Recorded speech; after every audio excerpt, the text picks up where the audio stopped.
இது எப்படி நினச்சி உங்கள் மைண்ட் ரீசன் பண்ணிச்சா, உங்கள் டிசிஷன் ரீசன் பண்ணிச்சா? கிடையாது. இதெல்லாம் தாண்டி ஸோ என்ன ஆக போகுதுன்னா, கேளுங்க.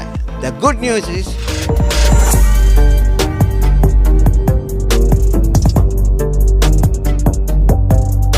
இயேசு கிறிஸ்து ஒரு உதாரணம். அவர்கிட்ட இந்த காரியம் எப்படி நடந்துச்சுன்னு. இயேசு கிறிஸ்து கடவுள் தானே, பூமியில் இருக்கும்போது அவர் கடவுள் தானே, ஆமாவா? இயேசு கிறிஸ்து பூமியில் இருக்கும்போது கடவுளா? ஓகே, பூமியில் இருக்கும்போது அவர் முற்றிலும் மனுஷன், முற்றிலுமாக அவர் மனுஷன். ஓகே, அதனால தான் அவர் நமக்கு மாதிரியாக வாழ்ந்தார். If you go and read இந்த புக், இந்த எபிஸ்டல்ஸ், பவுல் சொல்கிறாரு, வேதத்தில் நாம் வாசிப்போம் என்றால் சொல்லுது. இன்ஃபேக்ட் காஸ்பலில் கூட அங்கே சொல்லப்பட்டிருக்கு, இயேசு கிறிஸ்து நமக்கு மாதிரியான ஒரு வாழ்க்கையை வாழ்ந்தாராம். Jesus came to live an a life of example so that we will follow him. இயேசு கிறிஸ்து உதாரணத்துவமான ஒரு வாழ்க்கை வாழ்ந்தனால நம்ம பிற்பாடு அவருடைய அடிச்சொல்லை பின்பற்றணும்னு சொல்லி he lived an exemplary life. Okay, அந்த லைஃப்பை தான் நம்ம இன்றைக்கி ஃபாலோ பண்ணுறோம். கேளுங்க, அப்போ அவருக்குள்ளே இந்த காரியம் எப்படி நடந்துச்சு? மறந்துட வேணாம். இயேசு கிறிஸ்து 30 வயசில் ஊழியத்துக்கு வராரு.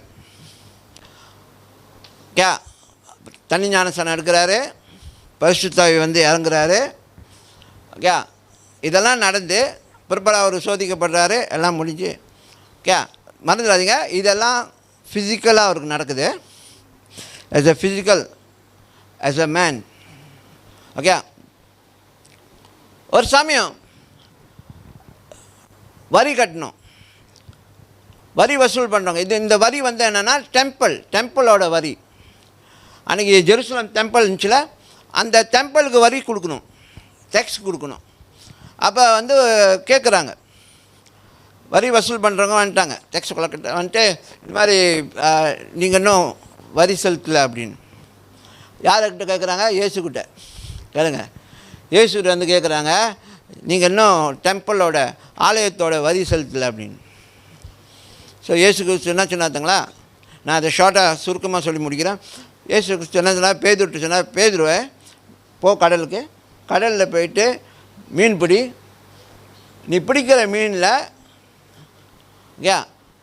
வாயை திறந்து பாரு, அதுக்குள்ளே காயின் இருக்கும், சில்வர் காயின். ஓகே, அதுக்குள்ளே காயின் இருக்கும். அந்த காயின் எடுத்து வந்து என்னுடைய டேக்ஸும் கட்டிடு, ஓன் டேக்ஸும் கட்டிடுனாரு. இது நம்ம மூளை அக்செப்ட் பண்ணுமா?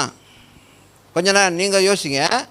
உங்கள் மூளை அக்செப்ட் பண்ணுமா? ஒரு மீனை போய் பிடிக்க சொல்லி, அந்த மீன் வாயை திறக்க சொல்லி, அதுக்குள்ளே ஒரு காயின் இருந்து, அந்த காயினை எடுத்து போய் வரி செலுத்தணும், ஏன்னா டெம்பிளோட டேக்ஸ் செலுத்தணும். அப்போ ஏன் சொல்கிறாரு, என்னோடையும் கட்டிடு, உன்னோடையும் கட்டிடுன்றாரு. யாருக்கிட்ட? பேதுருக்கிட்ட.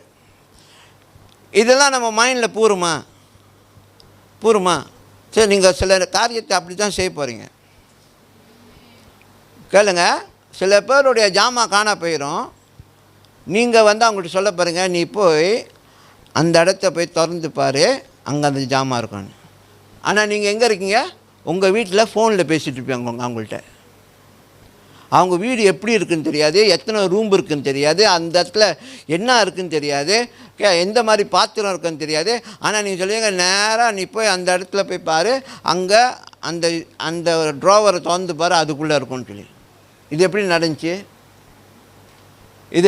உங்கள் மைண்ட் ரீசன் பண்ணிச்சா? உங்களுடைய ஃபீலிங் ரீசன் பண்ணிச்சா? உங்கள் டிசிஷன் ரீசன் பண்ணிச்சா? கிடையாது. இதெல்லாம் தாண்டி ஸோ என்ன ஆக போகுதுன்னா, கேளுங்க, the good news is you are going to change as a supernatural person. You going to change, you going to be transform into a supernatural person. Hallelujah. நீங்கள் இயற்கைக்கு அப்பாற்பட்ட காரியத்தை செய்யக்கூடிய அளவுக்கு காரியங்களை தேவன் உங்கள் மூலமாக செய்ய போகிறார்.